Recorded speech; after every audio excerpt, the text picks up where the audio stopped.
सभी का हृदय पूर्वक स्वागत है।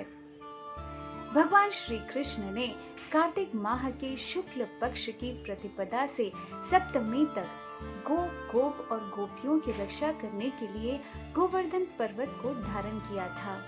इसी शुक्ल पक्ष की अष्टमी को गोपाष्टमी के रूप में मनाया जाता है। इस दिन भगवान श्री कृष्ण ने गोपालन करने की सेवा को प्रारंभ किया था। इसके पूर्व वे केवल बछड़ों की देखभाल किया करते थे। अति प्रिय गाय की सेवा और गोचारण करने के कारण भगवान श्री कृष्ण को गोपाल नाम से संबोधित किया जाता है। तो आइए किस तरह गोपाल के व्रज भूमि का रज मुलायम बना, इसके पीछे के रहस्य को जानने का प्रयास करते हैं। जब कृष्ण 5 साल के हुए तब यशोदा माता ने नंद बाबा से कहा कि अब कृष्ण को बड़ी गैया चराने का कार्य सौंप देना चाहिए। इसी कारण एक महायज्ञ का आयोजन हुआ और बाल कृष्ण के पद को वत्सपाल से गोपाल में परिवर्तित किया गया। वृंदावन के चारों तरफ आनंद का वातावरण छा गया। सारे ग्वालपाल अपने गैयों को कृष्ण के देख रेख में छोड़ने के लिए उत्साहित थे। सारे गोपगण और सारी गैया भगवान श्री कृष्ण के संग में वृंदावन जाने के लिए उत्तेजित हो रहे थे।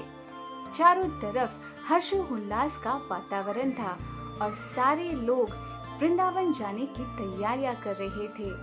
तब यशोदा माता ने कृष्ण को जोर से पुकार लगाई और कहा कि हे कृष्ण, वृंदावन में कहीं सारे नुकीले कंकड़ और पत्थर होंगे जो तुम्हारे मुलायम से पैरों को कष्ट देंगी, इसलिए वृंदावन में जूते पहन कर ही जाना। यशोदा माता की बातों को सुनकर कृष्ण ने गैयों की तरफ देखा और कहा कि अगर ऐसी बात है मैया, तो मेरे साथ गैया भी तो वृंदावन चल रहे हैं। वृंदावन के नुकीले पत्थर उनके पैरों को भी तो कष्ट देंगे। अगर वे जूते नहीं पहन रहे तो मैं भी वृंदावन जूते पहनकर नहीं जाऊंगा। गैयों की तरफ कृष्ण के इस स्नेह भाव को देखकर सारे ब्रजवासी अचरज में पड़ जाते हैं। अचानक सारी गैया इधर उधर भागने लगते हैं। वे तेजी से वृंदावन की ओर दौड़ने लगते हैं।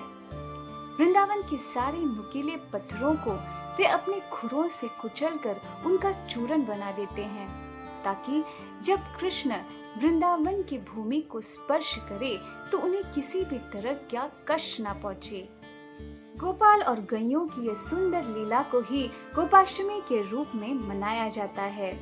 गोपाष्टमी के पर्व का मूल्य उद्देश्य है गो संवर्धन की तरफ हमारा ध्यान आकर्षित करना, जो स्वयं भगवान श्री कृष्ण अपने उदाहरण से हमें समझा रहे हैं। शास्त्रों के अनुसार गो सेवा से दुख दुर्भाग्य दूर होती है और घर में सुख समृद्धि आती है। भगवान श्री कृष्ण अपने शब्दों, अपने कार्यों और लीलाओं से हमें गो सेवा और गो संरक्षण की महिमा बता रहे हैं। तो आइए आने वाली गोपाष्टमी में हम वृंदावन के पुण्य गैयों को यह प्रार्थना करें कि वे हमारे हृदय के अवांछित कंकड़ों को कुचलकर हमारे हृदय की भूमि को इस तरह से मुलायम बनाएं कि भगवान श्री कृष्ण अपने कोमल चरणों से इस हृदय में प्रवेश करें और हमारे जीवन को सार्थक बनाएं। उम्मीद है आज की कहानी आप सभी को पसंद आई होगी। इसी आशा के साथ विदा लेती हूँ। नमस्कार।